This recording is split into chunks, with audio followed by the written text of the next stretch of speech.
Well, our good friend, constitutional scholar and gun rights advocate Michael Moore has written a 28th Amendment to the Constitution. And in that amendment, he repeals the Second Amendment and he creates different inalienable rights. Now, listen, everybody on the right is tearing this to pieces, as they should. However, we're going to do something a little bit different.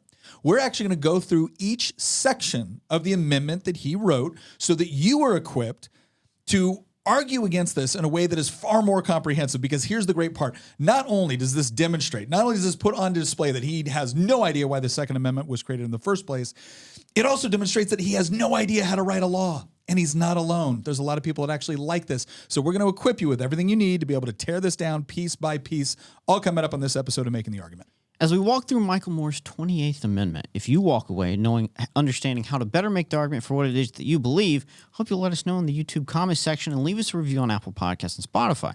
Also, this past Friday, Nick and I were chatting about how we're so happy to see that the podcast is growing. We're adding new listeners, and we really appreciate that.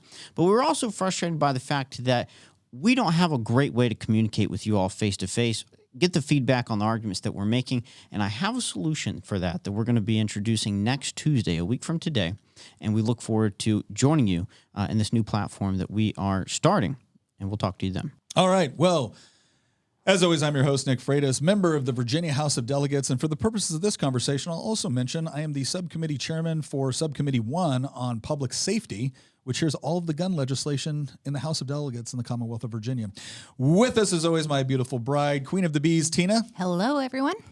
And, of course, our resident historian and political prognosticator, Christian Hines. Hello. And then we have our producer of producers, Nick Hamilton, the good Hamilton, the one that doesn't like central banking.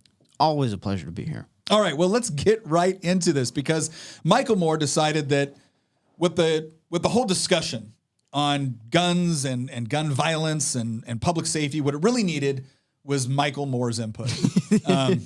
We were all waiting for it. I was sitting here, I'm like, I don't even know how to think about any of this until Michael Moore tells me. And thankfully, not only did he come out and tell us, he didn't make another documentary, he just wrote a 28th Amendment. And what I love about what he wrote is that I hear so many people that when they talk about guns or when they talk about any issue, they will take this sort of language that he has used here and say, like, I don't understand why we can't just make this a law. Well, let's go through, and maybe by the time we're done, hopefully everybody listening to this will understand exactly why you can't write laws this way. All right, so let's start off with Section 1 of the 20th Amendment brought to us by Michael Moore. The inalienable right of a free people to be kept safe from gun violence and the fear thereof must not be infringed and shall be protected by the Congress and the states. This amendment thus repeals and replaces the Second Amendment. Now, if you understand how the process works for a bill to become a law, or in this case for a proposed amendment to become a law, this would start off somewhere in a subcommittee. If this were in Virginia, it would start off in my subcommittee. So I would love to have Delegate Moore step forward with this, because I would look at this first part and I would say, the inalienable right of a free people to be kept safe from gun violence and the fear thereof. Well, gosh, inalienable, I know what that means. Inalienable means that essentially it's inherent, like you have it. It can't be taken away from you, nor can you give it away. That's what an inalienable right is. So when we talk about the inalienable rights of life, liberty, and the pursuit of happiness, right, that's what we're talking about. So he says you have a right not only to be kept safe from gun violence, okay, and he specifically says by Congress and the states. So what he's saying is now Congress and the states have a legal obligation to keep you free from gun violence, which means that any time gun violence takes place, Congress and the states have now failed to live up to their constitutional responsibilities. But it doesn't stop there, right? It goes, or the fear thereof. Now, I want to relay something, because we actually had somebody propose, a rule change in the Virginia House of Delegates.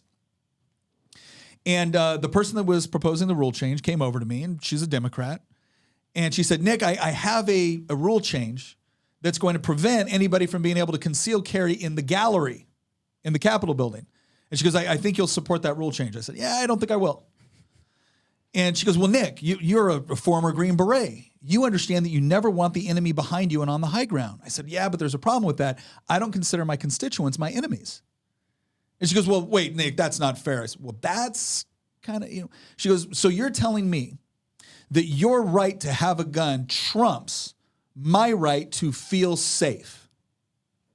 And I said, oh, you think you have a right, an inalienable right, to feel safe? She says, well, yes. So, okay, well then presumably I too have an inalienable right to feel safe.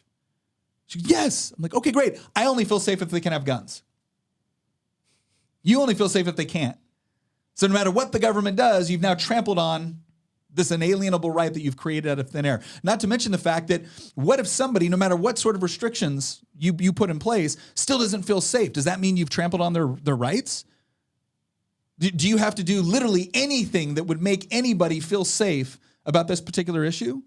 And what if what you do to make this person feel safe doesn't make this person feel safe? So, yeah, Mikey, this is why. You know what this reminds me of a little bit? Yeah. Like this segment reminds me a little bit of FDR's proposed, what was it, 4 freedoms? 4 freedoms. Yeah. Yeah. Okay, I have a question about this real quick. Yeah. If you have an inalienable right from the fear of guns, does that also mean that... Well, from gun violence. Oh, sorry, gun violence. Yeah. Okay. Does that mean that he's also going to remove gun violence from all movies, since that's probably where a lot of people's fear of gun violence comes from? He might have to.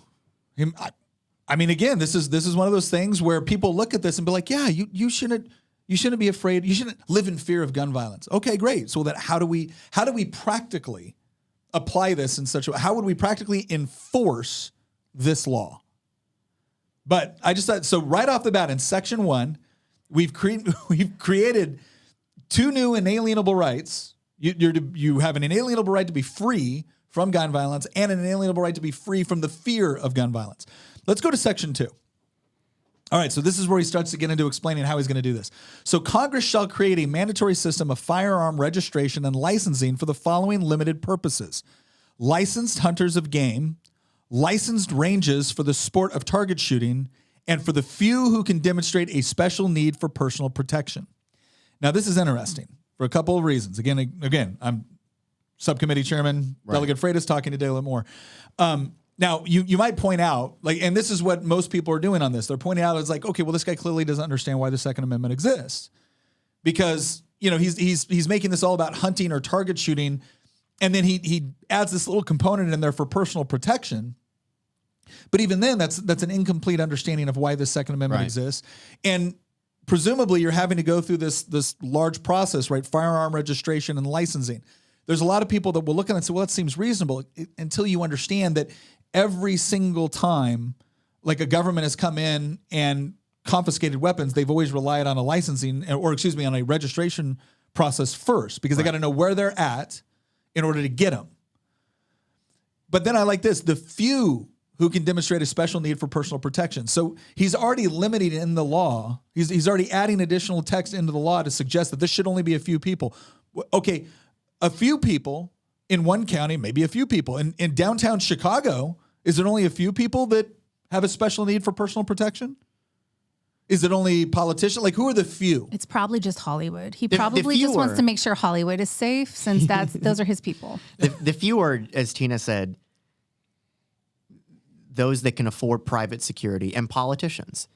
Well, the politicians get state. What I find funded. so what I find like so unbelievable about this, and we're only in segment 2 or section 2, is who gets to decide who is eligible for a special need? Because I guarantee you, if we put Donald Trump in charge of deciding that, he wouldn't be happy about this. This goes back to, the left does this over and over and over again. You would have thought after 4 years of Donald Trump, the guy that they said was the reincarnation of Hitler, that him being in office would provoke the left into thinking, oh my gosh, we need to be pulling power away from Washington, D.C., away from the federal government, not giving them more authority.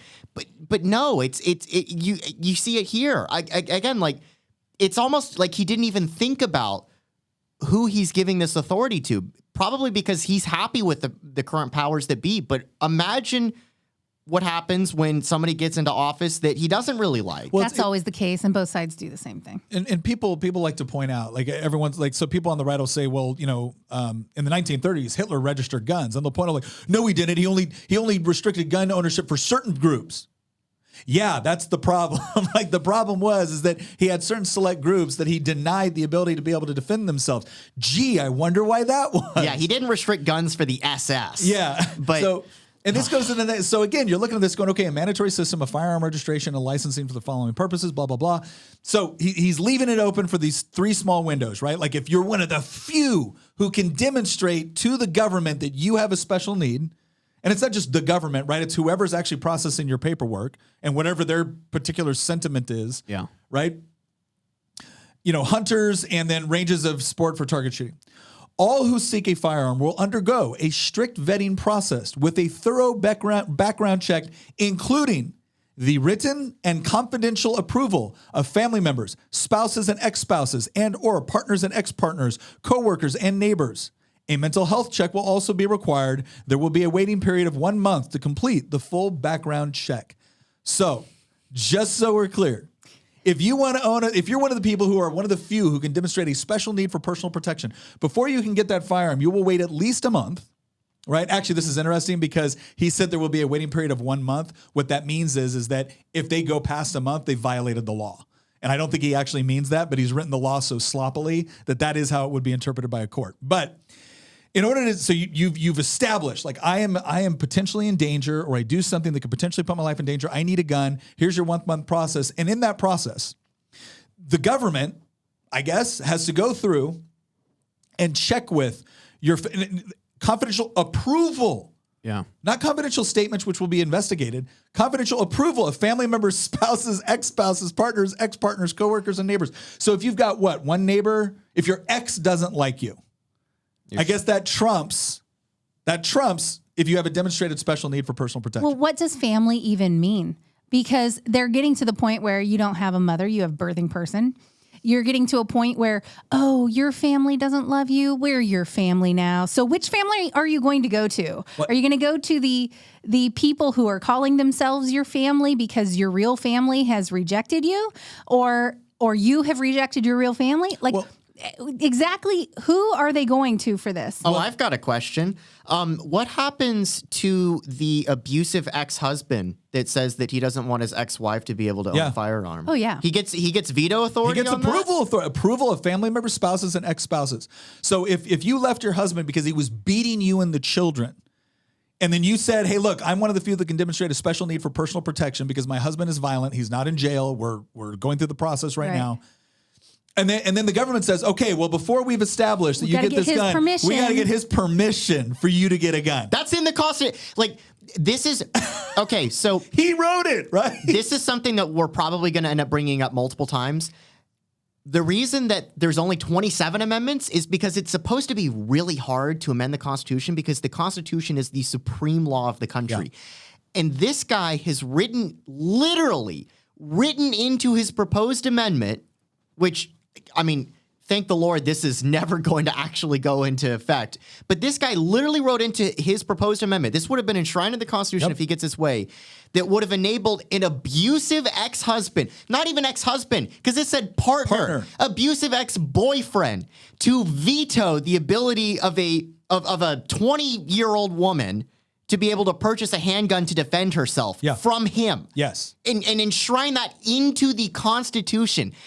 Like, and I bet you that there's going to be other sections in here that are just as poorly written. But this is why we don't pass a constitutional amendment whenever we want to pass a law, because constitutional amendments are supposed to be A, really hard to pass, and B, they hold special status over everything else. Well, and the question too would be like when you say something like partner or ex-partner, what does that constitute? Like if you went on a date with somebody, are they a former partner? Like at what point in the legal definition of partner, what does that constitute? In the most promiscuous society that has ever existed, we're going to leave it up to ex-partners. Well, yeah.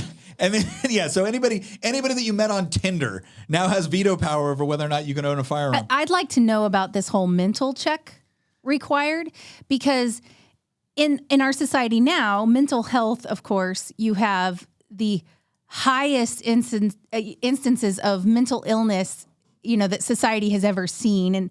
And there's all manner of mental illness, whether real or made up, whatever.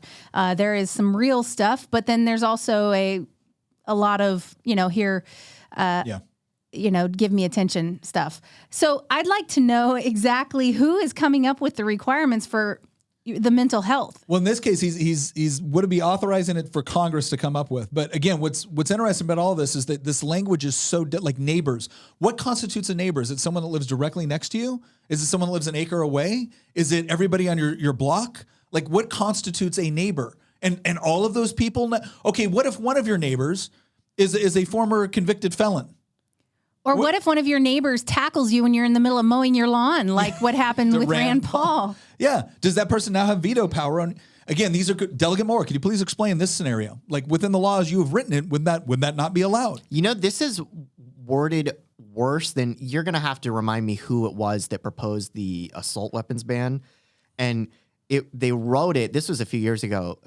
Was it in Levine? Virginia? Was it Delegate Levine? It was Levine. It was Mark Levine. Who, by the way, got voted out of office by his own constituents last thank year. God. But Levine's bill, which was like a assault weapons bill, he wanted like a California or New York style assault weapons ban. But he wrote it to basically outlaw any semi-automatic weapon. And for those of you at home, semi-automatic weapon means you pull the trigger, one bullet goes out. Pull the trigger, one bullet goes out. He basically would have made it so that way the only sort of firearm you could defend yourself with is a bolt action. His was actually worse than that, but I want to get to that here in a minute. But again, this is the part where you're going through the committee process, right? These are the questions we would ask. Like, okay, well, based off of what you've just said, Christian also brought up an excellent point here. He's not saying that this should be a law on the state level. He's saying that this should be a constitutional amendment, which means once it's enshrined into law, that's it. Like, this is the law of the land. It goes through this like a horribly elaborate process to be able to, you'd have to re-amend the Constitution. So he's created in his wording, this is not me manipulating the text. In his wording, he's created in a thing. And one of the most important takeaways of this is based off of the language he has used. If a battered spouse was fleeing her husband and was able to demonstrate a special need for personal protection, that personal protection would be denied to her if the spouse that was beating her put in a confidential letter to the government that I don't trust her with a gun. Because, again, his language says approval of family members. All right, let's go to the next section. Section 3. Those who meet all the requirements for the restricted gun owners groups and successfully pass the background check must take a firearms safety class and pass a written test on an annual basis. So there used to be something like this for voting. It was called a poll test. And what they found is that in Jim Crow states, they would ask absurd questions, like positively absurd questions with no answer. And the reason why they did it is because the people that were administering it could then discriminate against black voters. And that's why we got rid of poll testing. Yeah, that was a workaround to the 13th, 14th, and 15th Amendments after the Reconstruction period, because, those amendments on paper guaranteed voting rights for African Americans in the South. But before we outlawed, poll tests or literacy tests or anything like that, that was the way that they were able to work around it. And I mean, so to use another example of a way to deny somebody their rights, I mean, think about, I was using the example of like an abusive boyfriend or ex-husband. I mean, think about some of the potential racial animosities, right? If somebody is being bigoted towards somebody because of their skin color and they're your neighbor, if your racist neighbor tells you, no, I don't want this person to be able to own a firearm because they're going to be weaker and it is so obvious that Michael Moore he had an end state that he wanted, which was take guns away. Yeah. That's what he wanted, right? And he didn't think about any of the potential consequences of what he was doing. But you know what? You see this all the time in government. You see all the time like dumb laws being passed because people have an end state that they want and they don't think about what are the potential negative consequences. Second and third order effects. And to give you a really good example of this, 30-second rundown. We actually did a Y-minute on this a long time ago, and we might end up doing another one again. In the era of the British Raj, the British government in India had this great idea. There was these poisonous snakes that were killing livestock, hurting people. They were all over the place in India. This is, subtropical India in the 1800s, 1700s. And so the Indian government put on a bounty to kill all the snakes. They thought, oh, well, we'll pay people to kill the snakes and we'll get rid of the problem. They had an end state that they wanted. They thought it was a good end state. Get rid of the poisonous snakes. That's a problem. And what they found is that suddenly, a few years after the program was put into place, there was 5 times more snakes than there used to be. And what they found out was people were breeding the snakes in order to kill them and then get paid for it. So then the British government backed off from it, canceled the program, and suddenly all these people had these snake breeding programs everywhere that were worthless. So what they did was they released them into the wild. And the long story short, it was like 7 or 10 years after this program began, the number of these poisonous snakes in India were substantially higher than before the British government had tried to stamp them out. And I use this example because you know what's so ironic? I bet you, and luckily we will never have an experiment to prove it, but I bet you if this amendment actually became law, the number of shootings and gun violence in this country would go through the roof. Well, it would be interesting. And again, to your point, when you say things like you must take a firearms safety class and pass a written test on an annual basis. So the question is again, what's on the test on an annual basis? Where do you have to take the test? Do you have to take it in person? Do you need to take it online? Because if they actually put a geographical location, they can greatly restrict this. They can say, yes, you have to take a test annually once a year. It's just one written test. What's the big deal? By the way, the only place to take the written test is in Guam. Is in Guam. Right? And again, people think that's stupid. It wouldn't be done. In Jim Crow, they were asking voters questions that literally had no answer. They were nonsensical questions, and then saying they failed the poll test. No, when you have people in positions of power and you give them the authority to come up with arbitrary standards by which they can exclude people from doing things that they don't think they should do, they abuse the power. It's been done. The same people screaming about systematic racism in our country seem to think that it doesn't apply when it's an end state they're trying to achieve. And this goes back to another point that we make up a lot. I bring this up in the General Assembly a lot. We do not legislate good intentions. We write laws. And those laws will be enforced and they will be interpreted within the courts. And if you think that, oh, well, it would never be applied that way, you bet your liberty with that, but don't bet mine with it. All right. Here we go. Section 4. The minimum age for the restricted groups who can own a firearm is 25 years old. Renewal and review of the firearms license will occur on an annual basis. So again, Delegate Moore, I have a question for you. So we're saying that someone can be drafted into the military all the way up until, starting at age 18, but they won't be able to own a firearm even if they show up and even if they pass all the background checks, even if they show up in one of those groups. So a 24-year-old woman who is fleeing her abusive husband cannot, even if she is determined, she can pass a background check, she is determined to have a necessary, she can't have it because she hasn't reached her 25th birthday. Is that the rule?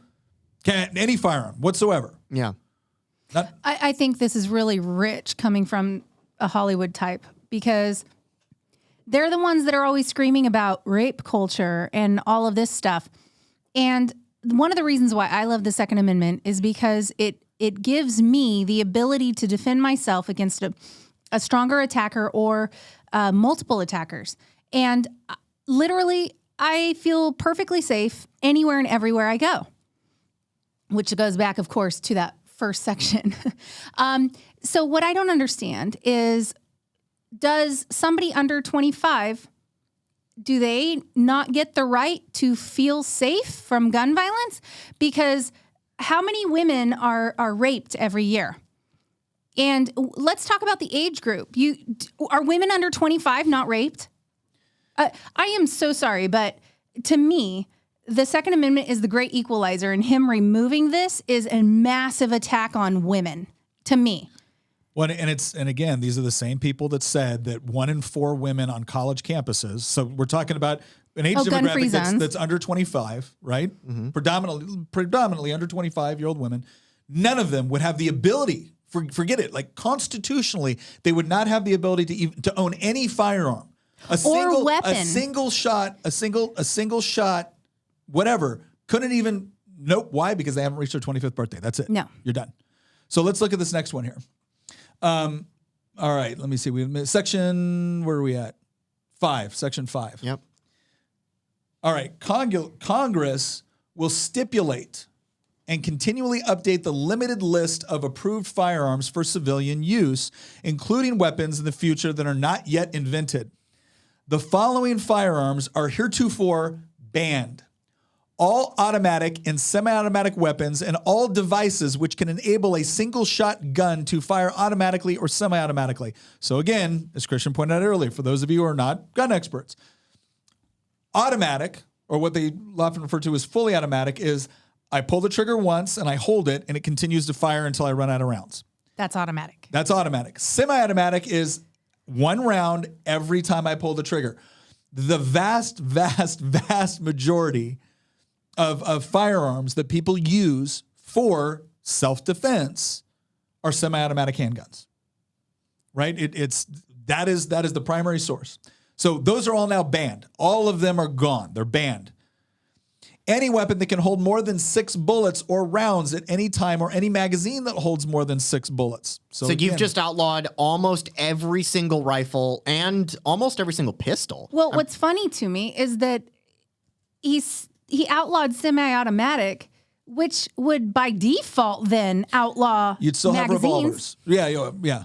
Because Like it's magazines would be no more We'd be because going back to the Wild West. That honestly, it would be bolt you would- action or muskets, right? You would need Well, a no, you could- 6-shooter. Yeah, you could theoretically have a magazine that only held. Yeah, they do, like in a lot of your rifles and stuff like that. You can have a magazine that only holds 6 rounds. That's but do you have to re-rack it every single time because Yes, 'cause you can't have semi-automatic is no semi-automatic. longer okay? Yeah, so you could have like an internal magazine, like in a bolt action rifle. They usually have an internal magazine that holds about like 5 rounds. Yeah.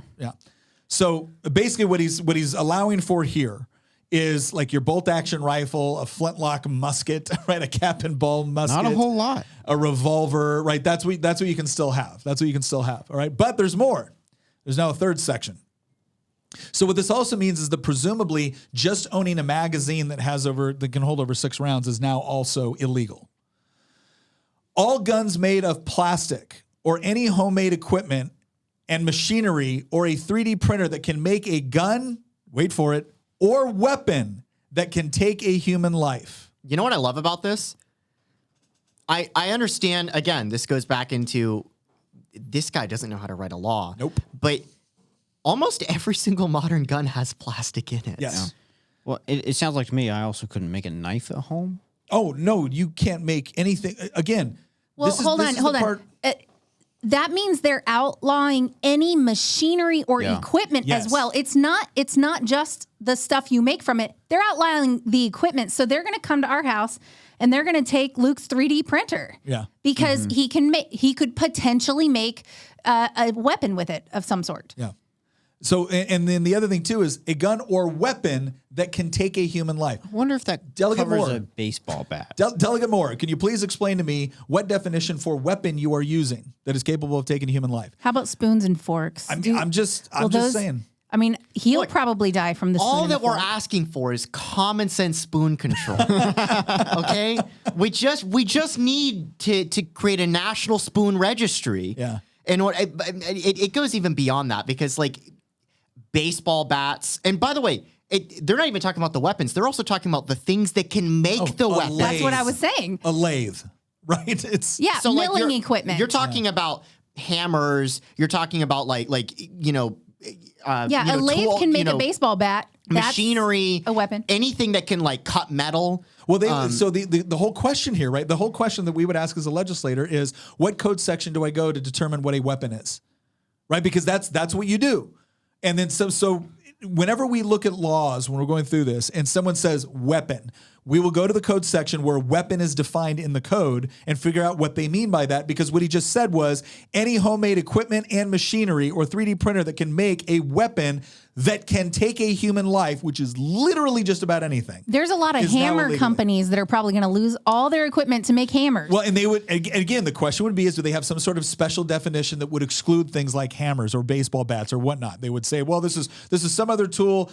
but the problem is that can take a human life. Well, again, if your definition of weapon is something which can be used to take a human life, then Cars. a knife, Cars fall under a this. knife, a sword, any sort of blunt object, a club. He didn't leave any carve-outs, by the way. No. This again, he said this is an amendment, not a law. Yeah. Which means there is no alternative. There's no way to fix it because he didn't create any carve-outs. He said the following firearms are therefore banned. And then third bullet point, all guns made of plastic or any homemade equipment or like he didn't create any carve-outs or even the opportunity for a carve-out. So you know what a weapon is? I've got a weapon. A Molotov cocktail is a weapon. And you know one of the things that you use to make a Molotov cocktail is gasoline. And you know one of the things that you use to transport gasoline? Gas cans. So under this amendment, gas cans are illegal. Well, and again, for anyone, the machinery to make also, it. the kitchen rags that you light on fire to create it, and the glass bottles that you use. And again, for anyone that is sane, for anyone that is looking at it going, okay, that's ridiculous. Who would interpret it that way? I would refer you to the United States Supreme Court in the Filburn decision. The Filburn decision, which was in 1941, I believe, might have been 42, but I think it was 41, essentially said that under the Interstate Commerce Clause, the federal government could regulate the contents of your garden. And the way they used the justification for this was this. If you had a garden and you were growing wheat for your own consumption, then you might not go to the store in order to buy wheat, and the wheat in the store might have come from a different state. And so therefore, the mere fact that you were growing something in your own garden had an impact on interstate commerce, and therefore the federal government could regulate it. If you are telling me, and this is in the 40s, all right? We're not talking about like the They were burning agenda. people's fields. The new woke agenda nowadays. We're talking about the 1940s, okay? The Supreme Court felt that was an intellectually justifiable way in order to enforce something that they wanted to enforce. All right, let's go to Section 6. Congress shall regulate all ammunition, capacity of ammunition, the storage of guns, gun locks, gun sights, body armor, and the sale and distribution of such items. No weapons of any kind whose sole intention is the premeditated elimination of a human life are considered legal. Congress may create future restrictions as this amendment specifically does not grant any American the right to own any weapon. Now, there is a lot to unpack here, right? But the part I want to go to. No weapons of any kind whose sole intention is the premeditated elimination of human life are considered legal. Can someone please point me to the weapon that has any intentions at all? Like the weapon itself. What intentions? So I have firearms. I am not aware of them having any intentions whatsoever. You want to know why? Because it's an inanimate object. Panpsychism destroyed. It has no intention. Yeah. A person can have intentions, right? But this doesn't say that. It says no weapons of any kind whose sole intention is the premeditated elimination of human life. And premeditated? Like, so not only does it have an intention. My AR is at home currently thinking about committing mass murder. Luckily, it hasn't done it yet. I'm very glad to hear that. Like, it is. I mean, at this point, we're not even talking about like poorly. This is just stupid. Oh, yeah. Well, the fact that he didn't even do any kind of carve out for the U.S. military at all. So if he's making all of this outlawed, it's outlawed. There's no carve out in his constitutional amendment for defending the United States. Well, it is interesting because under this section, he does say no weapons of any kind whose sole intention is the premeditated elimination of human life are considered legal. Which means they're not considered legal. Yeah. That doesn't mean anybody The can use military them. will have to give up all of our weapons. We're Not going to kidding. go full Costa Rica. We'll just give them to the Taliban. Congress may create, yeah. So again, I would have had so much fun if something like this would have come before my committee. Because, like, can you please show me which of the weapons that we're now talking about have any sort of intentions whatsoever? And out of those intentions, do some weapons have intentions that are not based off of the premeditated elimination of human life? Are there some weapons that, I mean, they have different intentions, or are they more like second-degree murder weapons? Well, what I want to know about this is premeditated is different. Are the utensils and vacuums and such used in abortion now outlawed as well under Section 6? Oh my gosh. Michael Moore's anti-abortion. Somebody call Planned Parenthood. You know, now that I think about it, I really wonder how much time he put into working this thing up. Because he actually did, I mean, to Tina's point, I mean, the tools that are used in abortion would be totally legal, even if you don't think the unborn child is a human They know being. it's a human life. They know it's a human life. 100%. That's not the question anymore. No one even disputes that anymore. And so therefore these tools are created. There's people that still dispute it in the face of all morons. the evidence. Those are morons. Anybody that's intellectually honest doesn't dispute that anymore. But this sole intention, premeditated intention of these tools is to end a human life. And he does. He says weapons here, no weapons of any kind. So he's not even saying guns anymore. So for those of you who are totally fine with this with respect to guns, he's now said no weapons of any kind with the sole intention is the premeditated elimination of human life. Abortion equipment. Swords and knives. I'm just saying. I mean, how are we to distinguish this? But the problem is that he defines weapon in a way that can be used to describe anything. My coffee mug. Yeah. I mean, or the laptop that's sitting in front of me. I could use this and bash somebody over the head enough times until they're rendered unconscious. Like, not that I would ever do that, but the point is that like, well, but your laptop might have that. Well, the laptop might actually be already plotting my demise. But I'm pretty sure. Yeah, printers definitely are plotting my demise. Yeah, printers definitely plot my. Those should be outlawed. But no, like it is. All joking aside, like. There, I'm going to say this until we're done with Section 8 because there's a conclusion that I want to make about how short-sighted some of this thinking is. So let's go to Section 7. I mean, what's new? It's Michael Moore. Section 7, police who are trained and vetted to use firearms shall be subject to comprehensive and continuous monitoring and shall be dismissed if found to exhibit any racist or violent behavior. So we're establishing here who are trained and vetted to use firearms, so police go through, they already go through that process, but are subject to comprehensive and continuous monitoring. What does that mean? Delegate Moore, can you please give me an example of comprehensive or continuous monitoring? What are you? Is it their social media accounts? Is this Big Brother? Do you have cameras inside their house? Because what constitutes continuous monitoring? Continuous monitoring to me suggests it doesn't stop. You are constantly monitoring, okay? And shall be dismissed if found to exhibit any racist or violent behavior. Okay, hold on. Real quick here. So if a police officer in the execution of their duties has to use violence in order to prevent something, he's gone. Have they exhibited violent behavior? Yes. I would go so far as to say when they are training to take people down and the grappling, that is violent behavior. And so anybody that's gone through that training is if out. Any of them play contact football on the weekends, that's violent behavior. No, here's my question.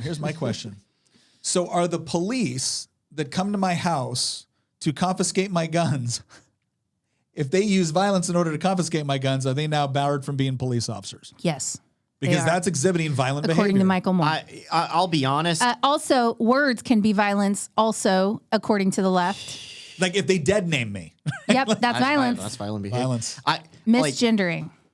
I picked the wrong day to not put some Jack Daniels in this. It is unbelievable how loosely worded some of the. By the way, Section 7 is actually rendered moot because under this amendment, the police wouldn't be able to possess the firearms in the first place. Do we think that there may be less people wanting to be police officers? You think? If you're subject to comprehensive and continuous monitoring? Again, what does that mean? They're not allowed to use guns anymore because of Section 6, right? Because provided that their gun isn't predetermined, provided their gun isn't plotting to my favorite section's got to be this last one that you're about to read. Yeah. No, because Section 6 says sole intention is the premeditated elimination of human life. Well, that's the thing. So they need a gun negates whisperer. all of that. They need a gun whisperer or a weapons whisperer to determine which weapons are intending to commit premeditated murder versus which are not intending. Well, according to the left, the police are always. I mean, this is why they will be subjected to comprehensive and continuous monitoring at all times. Okay, we need a group we could call it the Gestapo.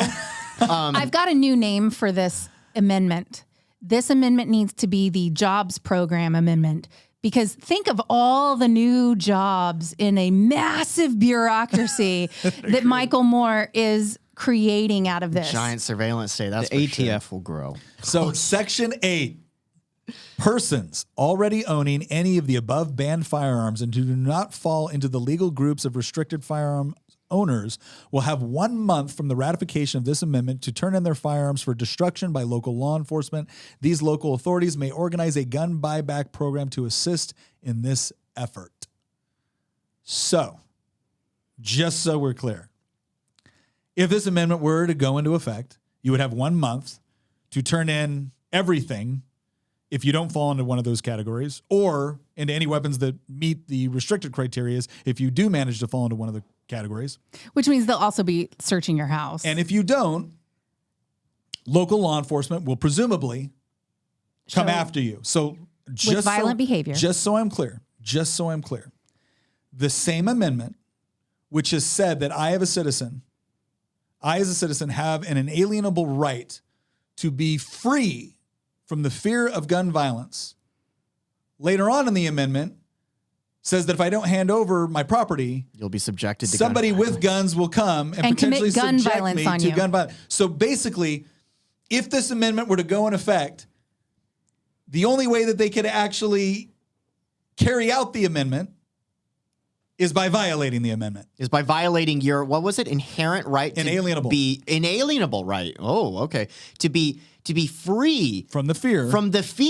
of gun violence. let alone free of actual gun violence, which is in of itself actually totally impossible. Mm-hmm. Totally impossible because Especially you can't. when they're coming to your door with guns. You could wrap everybody in bubble wrap and put cameras on every street corner and in every single room in the entire country, public and private buildings alike, and you could not completely guarantee the absolute safety of every single person. You can't do it. Oh, and you sure as heck couldn't guarantee that they still wouldn't be afraid of it.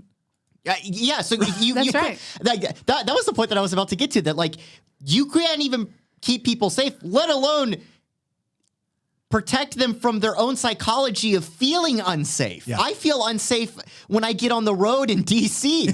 I mean, it is again. So this is the point that I was about to get to earlier, but I wanted for us to actually wrap up Section 8. Like, this is why you have so many like conversations with people. Why can't we just do the right thing? Why? Because we don't agree. Yeah. We can't do what's right because we don't agree. You can't define what a woman is. Yeah. I think I can. You can't define what, shall not be infringed means under the actual Second Amendment. I think I can. You don't understand why we keep going through a boom bust cycle every 10 years with the stock market. I think I can. Like, we don't agree on basic facts of reality. And then the same people who literally, they'll see the sky is blue and they will say it is red, then come around and say, why can't we just do what's right? Because we literally don't have the same interpretation of what is right. And then those same people then come out and they propose things like this. And it's so funny because, like, if you actually go to Michael Moore's Twitter account, he is getting ratioed into the dirt right now. So I'm actually looking at this live right now. He's got 4,413 replies, and he's only got 800 likes. That is as hardcore of a ratio as you can possibly get. And by the way, half of those retweets are quote tweets, and they're not good quote tweets. Well, they're not for a PG-13 audience either. But like the point is that like it is unbelievable. We make fun of Michael Moore for writing this extremely poorly written, horribly interpreted, honestly just laughable, stupid amendment. But this is like an extreme example. In almost every single state house in this country, I guarantee you there's at least one person, usually a Democrat, but not always, that comes up every single legislative session and they propose something that is similar to this. And it might not be with guns. It could be with education. It could be with taxes. It could be with gender or anything. What you have is there's an entire generation of lawmakers that think that because they got 50.1% of the vote in the last election, they beat the other lunatic, that suddenly they've now been endowed with extra knowledge and the ability to do good, and they should be in charge with making society better. And then they go into the state house or they go into Congress and then they propose stuff like this all the time. And it flies under the radar because it's not as public. Michael Moore's a public figure that millions of people know about, but most people don't know who their state legislative representative, is. But it really goes to the heart of, like, I would argue maybe a lack of civics education or a lack of understanding what the law actually goes to that. It goes back to what Bastiat wrote about 150 years ago. It goes back to a lack of understanding of what the law is and should be. Yeah. Well, and here's this one commenter on Michael Moore's page. I'll just read this off. Michael did the draft so our elected officials don't have to strain themselves to do the necessary thinking part. To the others who commented, if we are fans of Michael Moore, let us not nitpick the details. The essence is the goal of common sense gun management, aka allowing Americans to live without fear. This is a perfect example of what happens when people say, no, we have a noble goal. And the only way we're going to achieve this noble goal is we have to give the government more power. And sitting around nitpicking about the details when what's required is action. Right? We can figure that out later. Yeah. Ladies and gentlemen, we can read it after it passes. Ladies and gentlemen, there's a whole lot of people that live through a lot of oppression, injustice, because people didn't want to nitpick the details with respect to how a law would be enforced, how it would be imposed. Again, we do not write intentions, we write laws. And if you're not careful about the details, you may very well achieve the exact opposite of what your goal is. I've got an excellent example of this. This is actually the first paper that I wrote for my grad school, where I'm trying to get a degree in history. And the paper that I wrote about was the electoral success of the Nazi Party in the 1930 German elections, which was the first elections held after the beginning of the Great Depression. And then the paper concluded with the passage of the Enabling Act, which basically marked the death blow of the Weimar Republic and the beginning of the Third Reich. For those of you who don't really know what the Enabling Act was, it was a piece of legislation that literally gave Hitler's cabinet and him as chancellor absolute legal power, literally like over life and death, over every single German person in the entire country. It effectively abolished all state governments. It abolished the powers of the Reichstag and handed all power, all legislative, executive, and judicial power into the hands of Hitler, which is why Hitler ended up becoming known as the Fuhrer. He was literally the leader in every single sense. He controlled everything. And the Enabling Act was voted into law by the Reichstag. And you know what? The Nazis didn't actually have the votes to pass it themselves. They had more seats than any other party, but they didn't have the votes to amend the Constitution, which is what was needed to pass the Enabling Act. It was literally an amendment. Yeah. They didn't have the votes. So you know what they did? They went to the Center Party, which was the other party that was, that held the balance of power necessarily in the Reichstag to actually give them the ability to pass this thing. And the Center Party had been this traditionally center-right, pro-Catholic, largely pro-democratic party that was very, fearful of socialism and communism and thought that there was a potential of a communist takeover of the country.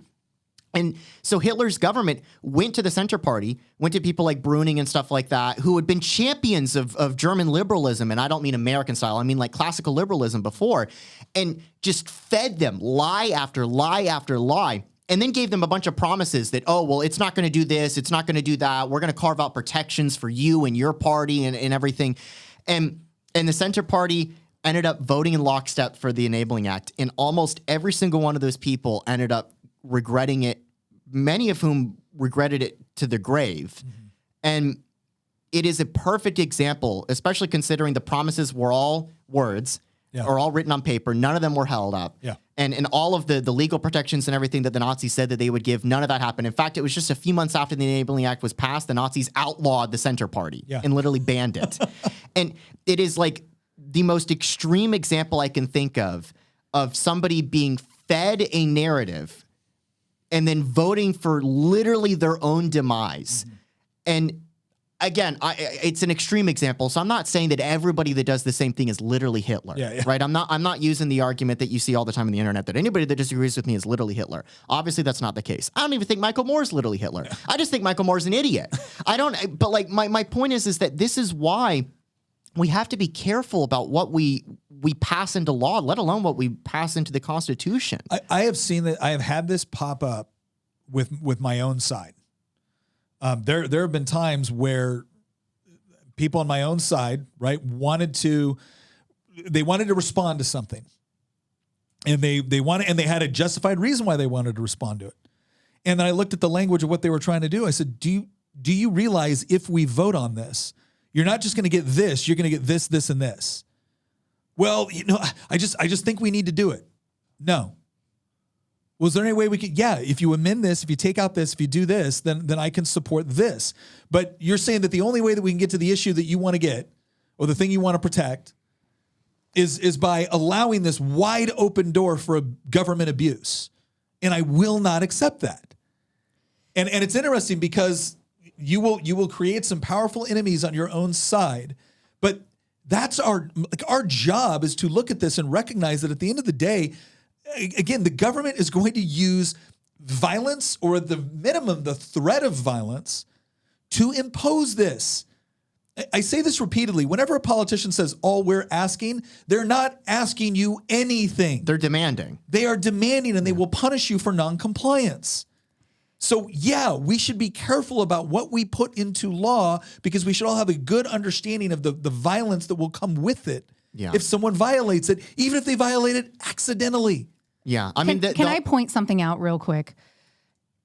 The Constitution, the U.S. Constitution, is basically put into place to keep government in check.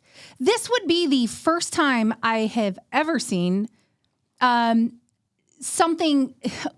I mean, it's just so absurd that it's a law for the government toward the people. Yeah. It's not inhibiting the government from doing things to you.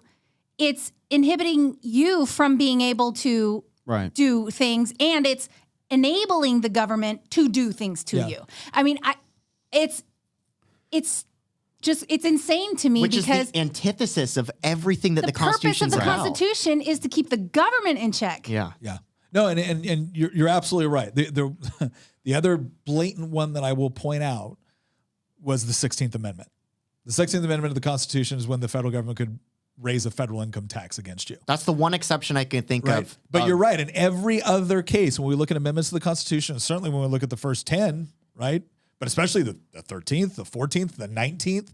I mean, these were all, the other one was prohibition, which they had I've never seen something this egregious, though. I feel like this is way more egregious than anything else.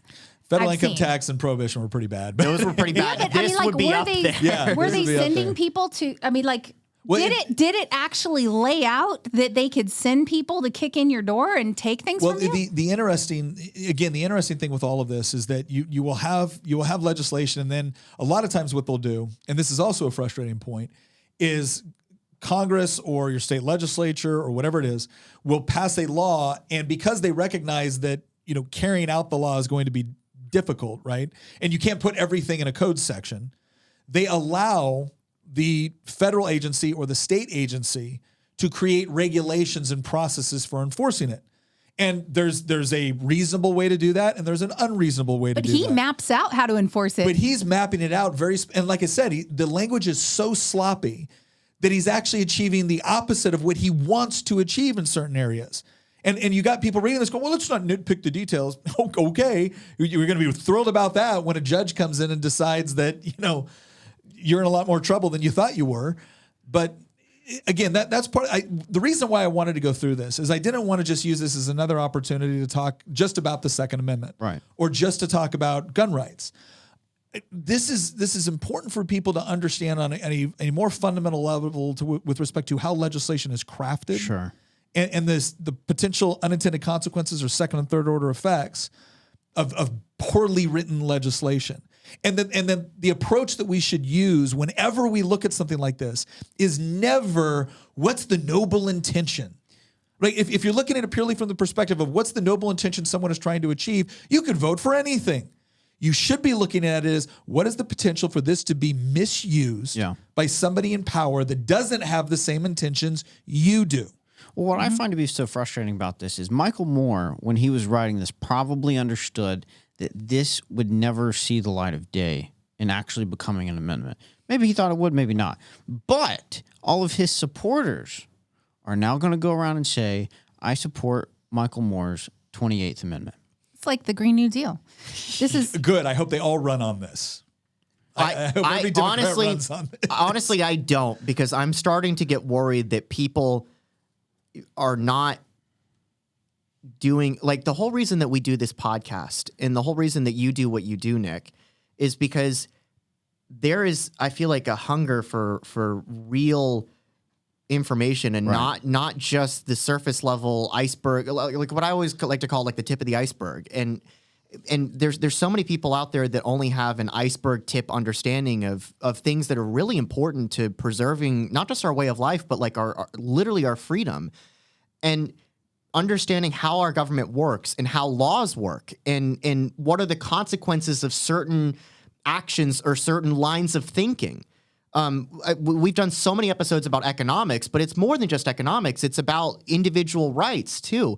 And I'm really worried that there's way more people out there that only have that surface level understanding of things rather than that deeper understanding. And if you only have that surface level of understanding, I can actually see how somebody could look at this or hear about it, maybe not necessarily read it, but because they're only going to hear about it, they hear Michael Moore's 28th Amendment will help cut gun violence. Yeah. Oh, well, who would be opposed to that? It's just like how Thomas Massie 2 years ago was literally accused by members of Congress of wanting people to die of COVID. They literally accused him of wanting to kill people, because he voted against, it was like a $2 or $3 trillion omnibus bill that is partially responsible for the giant inflationary crisis that we're going into. He was the one guy that had the courage to stand up and say, no, we're going to vote on this. And it's not going to be one of these things, because there's procedural mechanisms where you can essentially pass someone with a minimum number of votes. He's like, no, if this is something that we're going to do, you should have to show up and do it. And his own party, his own president, Trump, came after him big time. And it wasn't just Trump, it was all the Democrats. Massie was like, nope. And he was correct. He was absolutely correct. And it was both parties, almost everybody. In fact, I know friends of my own and family members of my own in March 2020. It's so funny how we forget these things. Yeah. I know family members of my own and friends of my own, many of whom are staunch Republicans and identify as staunch conservatives, that were going out there saying, somebody must do something. We need this right now. And I remember arguing with them saying, you are not going to like the consequences of it. Yep. And it goes back to what you said, that we don't legislate intentions. We legislate results. That's how we got the Patriot Act. And it is, this is an example, but it's just one example. There's so many examples of this, and it's why it's so important that what Nick is saying, the whole point of making the argument is being able to understand, not just understand how stupid something is, but what are the consequences of a line of thinking that can lead to these type of things, and what will happen as a result. Yeah. Christian, I like what you said about there being a hunger and an interest in gaining a greater understanding of what it is that we believe. And that's exactly why we do this podcast. Yeah. And it's exactly why we're going into the making the argument section now. Great. So that we can all make a better argument. I want to hear this. All right. So, Nick, it's funny. I have heard this, the fear from want, or the fear from, not being a part of gun violence. I hear that a lot. So if I were in a conversation with somebody and they said, well, I have a right to not be in fear of gun violence, what is that response that I should use there? Well, I think what you need to understand is that at a fundamental level, what they're talking about is they don't want to be afraid. And we all get that, and we all understand that. What we need to recognize is that there are policies that we can put in place that can assist with making a safer society. But that's not the same as saying you have a right to be free from fear of something, or you have a right to be, FDR had his 4 freedoms, and he talked about not only the freedom of religion or freedom of speech, but also freedom from want and freedom from fear. You cannot possibly have an inalienable right to be free from fear, because there's no way to identify the things that you could potentially be afraid of. And if you're saying that you have a right that the government has some sort of responsibility to, protect, well, then anytime you're afraid of something, then the government or society has somehow failed in its responsibility. There's no practical way to do that. Sure. And people will sometimes say, like, well, that's not what we mean. Yeah, but that's what you said. Right. So if that's not what you mean, can you please arrange it differently? If what you really mean is, I think certain policies will make the environment safer, and therefore people would be less afraid than they currently are. Okay, great. Let's talk about whatever policy you want. Let's talk about the implications of that policy. Let's talk about where that policy may have been enacted in other places, what the effect would be. right? Let's talk about what the consequences would be. Let's talk about what the unintended consequences might be. Then we can actually have a conversation about something that is tangible that we can address. But if you're just going to say, well, I have a right to be free from fear of gun violence, it's contradictory in its very nature, because the mechanism that you're going to use in order to make sure that you are free from the fear of gun violence is the potential for more gun violence. Because if you're saying that you want to confiscate weapons like Michael Moore does, well, the only way that you're going to presumably be able to confiscate them is by sending people with guns to go confiscate them and potentially engage in gun violence. So the only way that you can enact your policy is by violating your policy. Right. That's nonsensical. Please, like let's not resort to that. Let's say they agree with that. You come to a mutually. Let's say they agree with that, but then they say, "Oh well, background checks, universal background checks would actually make me feel safer."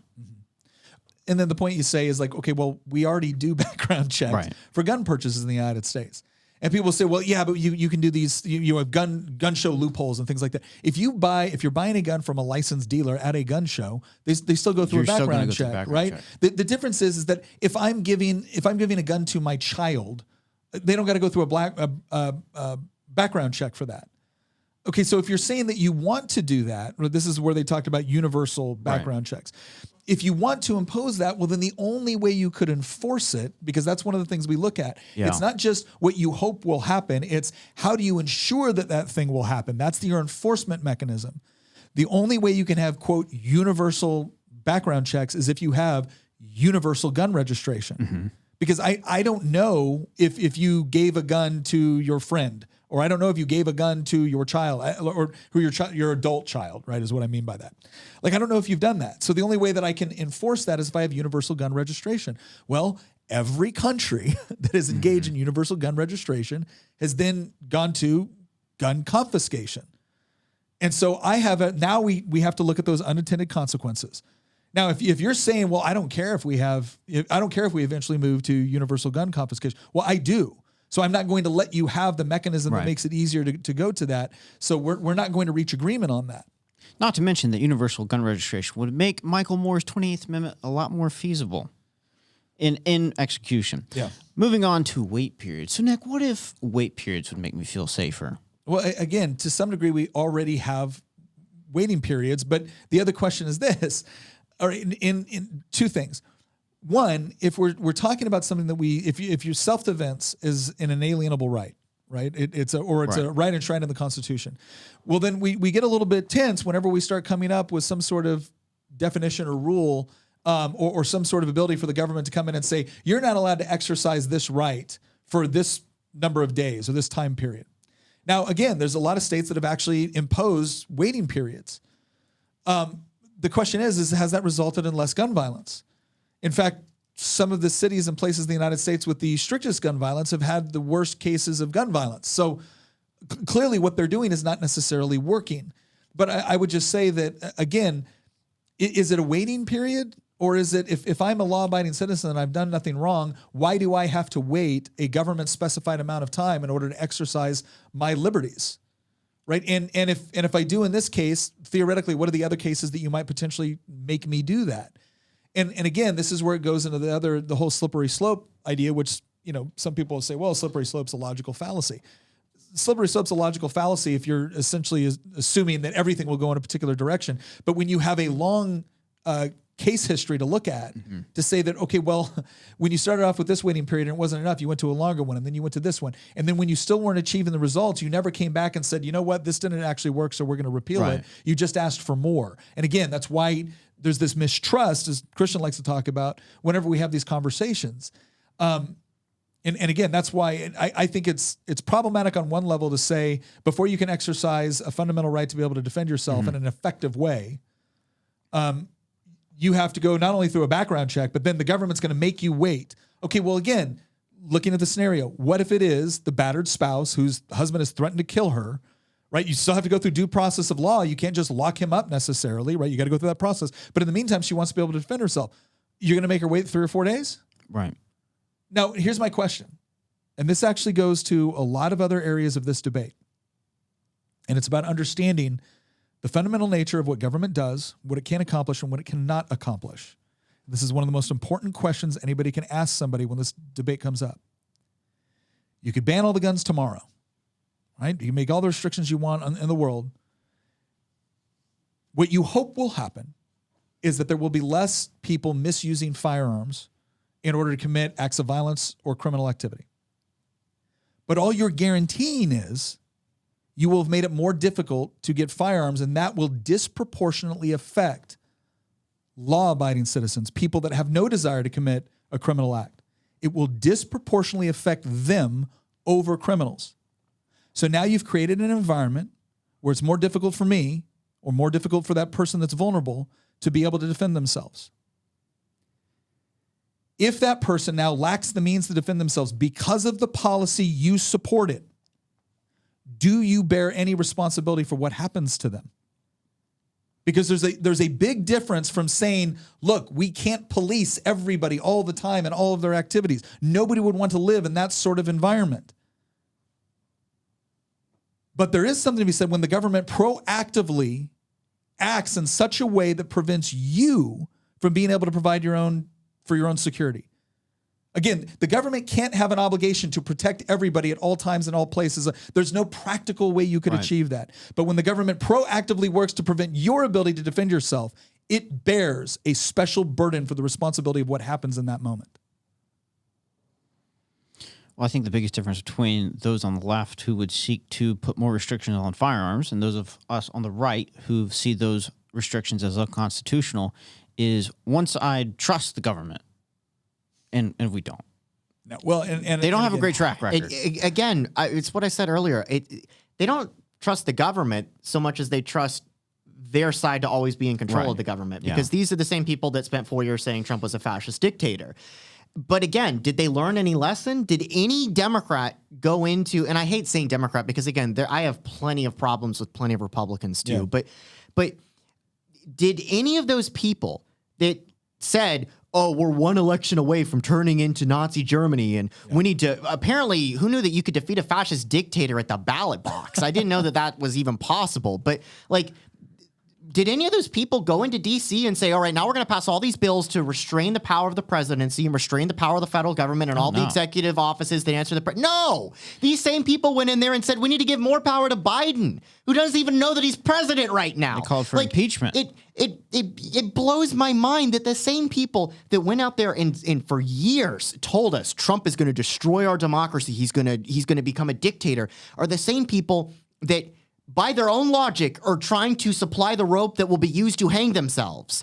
And I'm with those people that we should be, skeptical of the power of the presidency. But the difference is they only want to be skeptical of Trump, and they don't want to be skeptical of the actual presidency itself, because what they really want is their guy in charge. Well, that extends to Congress as well. I mean, they're talking about getting rid of the filibuster again, like Biden is now endorsing getting rid of the filibuster. I'm begging these people in D.C., please pass legislation that will make sure that we won't be supplying rope to be hanging ourselves, because I don't know about you, but I don't want an actual fascist dictator taking over one day.